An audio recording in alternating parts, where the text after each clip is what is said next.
Right, and then they're all very pertinent questions and very important, but are you going in the same direction? I know we used to tease about getting on the plane, and if one person's going to China and one person's going to another destination in their relationship, they're not heading in the same direction, so it's not going to cause them to have a connection in a sense. Yeah.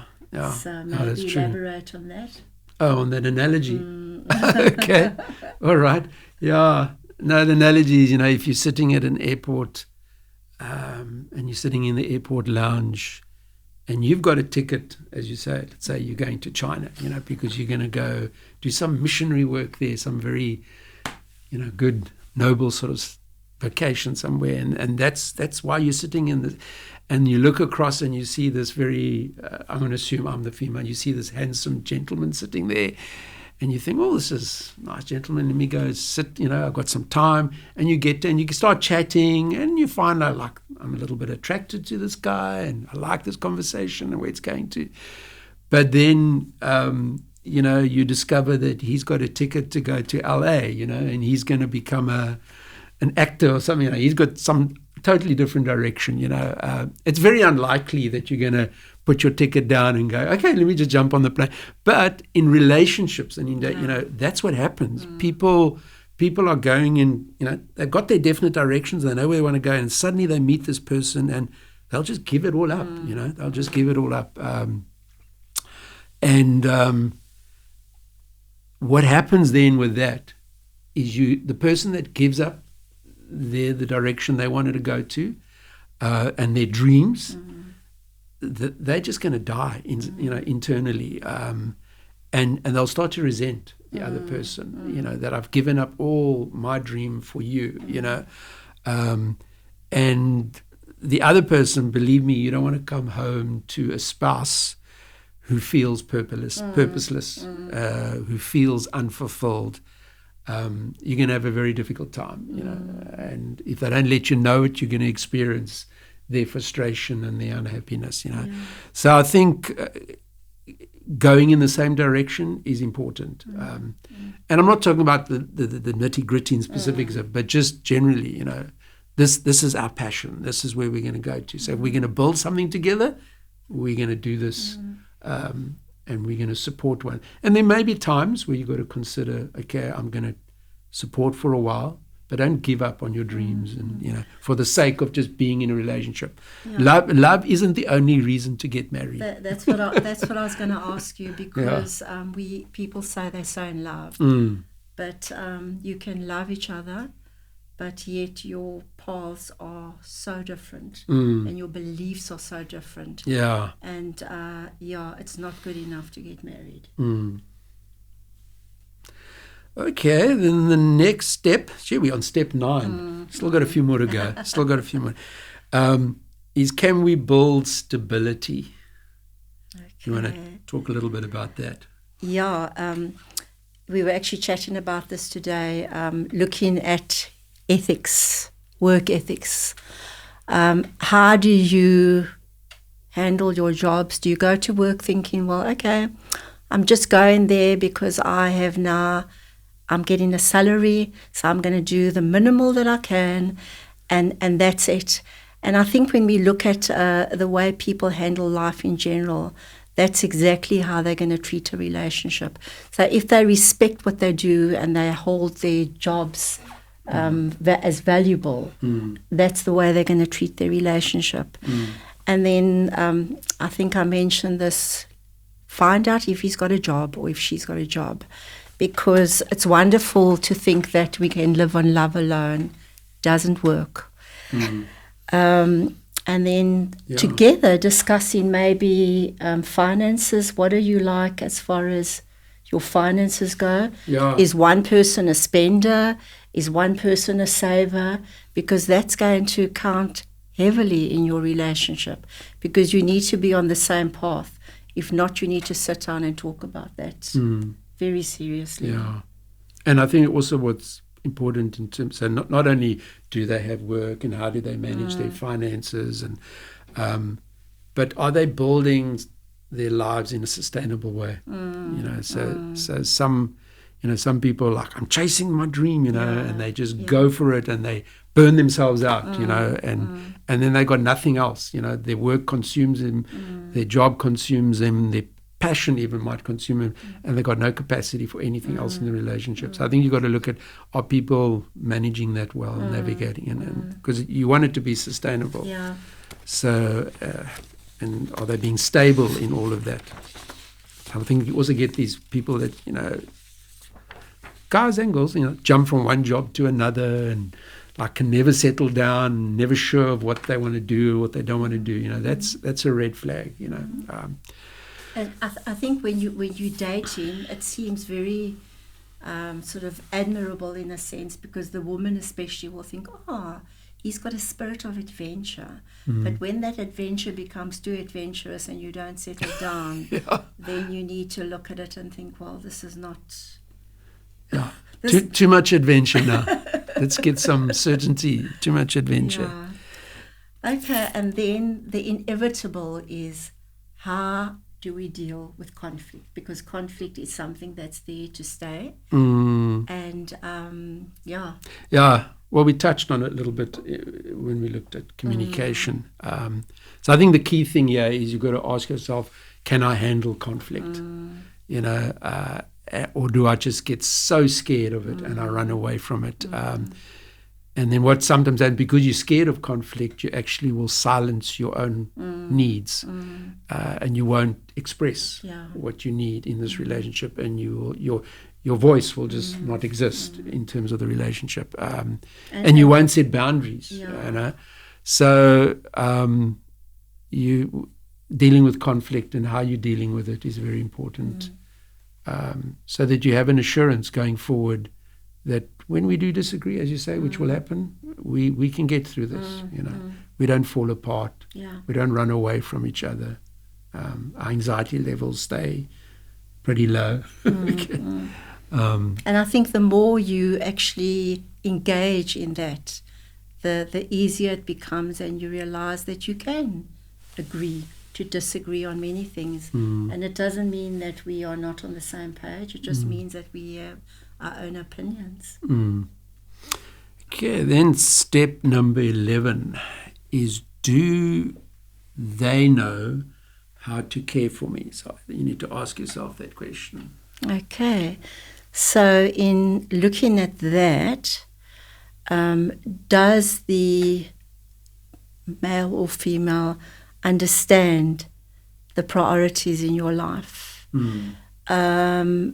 Do they know you as a person, good and bad, the moods, and when you are out of control, how do they handle it? Do they actually become distant and not engage, or are they able to contain you when you are in that space of losing control? And a way of doing that is to know your love languages. I think that's an amazing, if you've never done your love languages before, there's an amazing book where you can actually discover who you are. And that will give you tools on how to respect each other and give each other what you really need. I think I looked at, are they, when you do get upset and when you really have faced a situation where you are totally out of control, does that other person know how to contain you in a way that still enables you to have your dignity and not feel that you are being a bit over emotional? Crazy. Crazy. All right. Then step 12. Okay, I'll discuss that one. Unconditional love. Okay. Again, tied into what you just said. Can I fail and you still love me? Can I show you the not good side of me and you will still love me and you will still stay with me? You won't run away from me. And what's the biggest mistake? That they can handle. So that's or are you going to have to pay the price, for every mistake that you make? They're going to give it to you. And so in that dating process, you've got to test this. Is there unconditional love here, or is the love based on very superficial stuff? I think that's where it comes down to being honest with each other, because we all come with a past, and we all come with stuff that we are scared that if we share with the significant other, they might not like us, or they might look at us differently. So be able to handle the challenges that there have been past relationships, there have been hurts, there's baggage, and to speak about it before you actually tie the knot and get married. Yeah.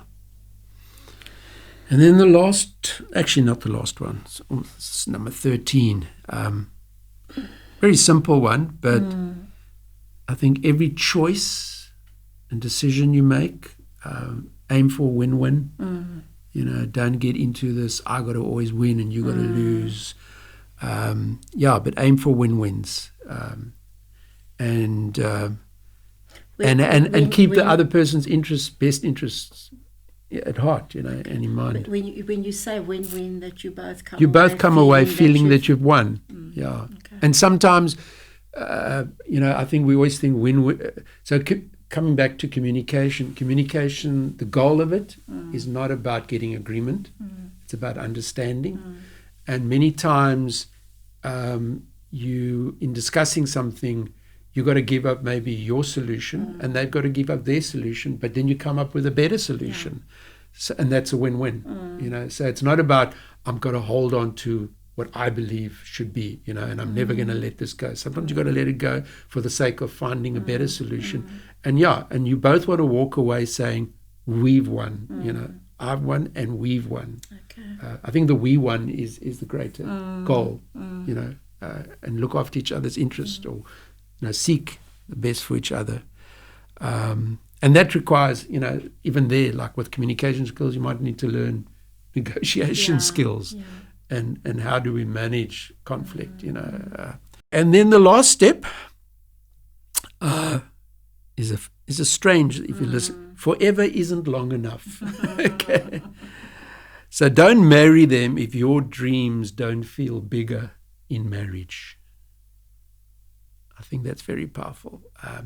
So you want to go into marriage, okay, and see something bigger, all right, than what you on your own you might have dreamt about. Okay. All right, and also you don't want to, as like we said earlier, you don't want to have to give up your passions and your desires and your dreams just for the sake of having a relationship. I think in the old days, the men would go out and work and bring in the finance, and the woman would stay home and look after the kids. That's really the old days. And but that is like really a long. But sometimes it still happens. I've seen relationships like that. So the fact that you both have significant abilities to do whatever you set out to do.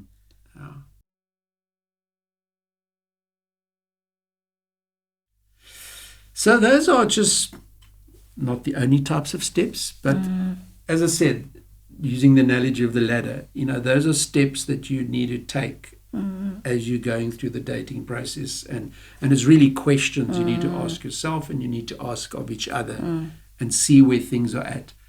And when you're going through these steps and you don't know which one you're on, stay on the step that you are certain about. Okay. So don't move until you have sorted out. Yeah.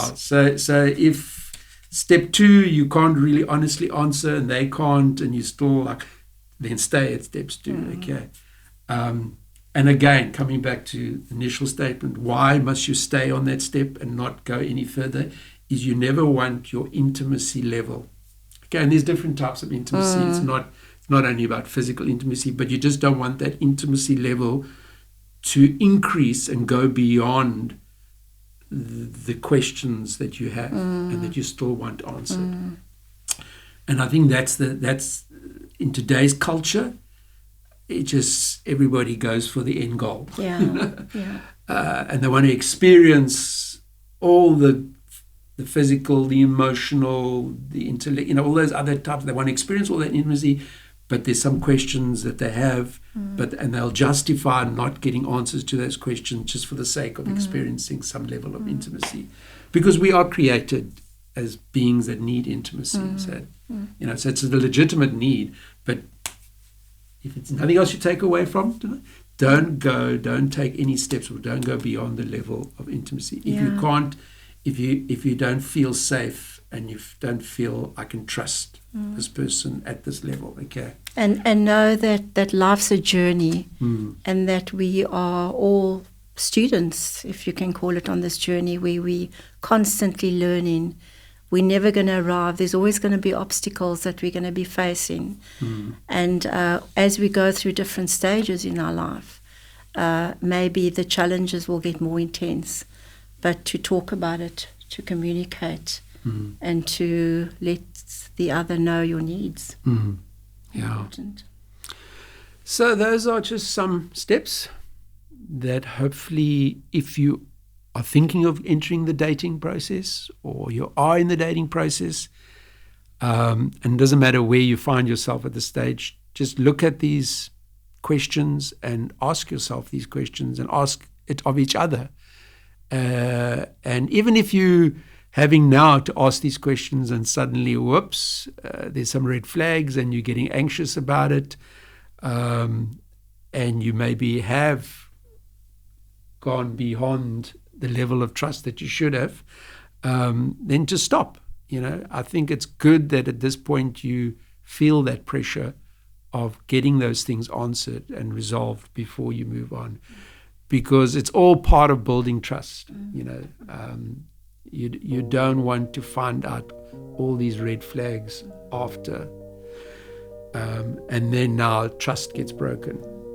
I think that last step, which says forever isn't long enough, it's so true, because you have the rest of your life to live with each other. So to actually become skilled at how you're going to navigate that journey is so important before you enter into marriage. So being in love is wonderful, but it's so much more, and there's a lot of work to be done, but it's actually worthwhile. And that brings us to the end of today's episode. So thank you for tuning in to Heart Talk. If you found this episode helpful, please like and subscribe to our channel, and also leave a comment. We'd love to hear what you have to say. And if you have found any of our previous episodes, including this one, helpful, and you want to book a session with us because you feel you just need to engage with us and work through some of these things, then please contact us at jcyatu@telcomsa.net. And until next time, this is your hosts, Jose and Cheryl, signing off. Goodbye. Bye.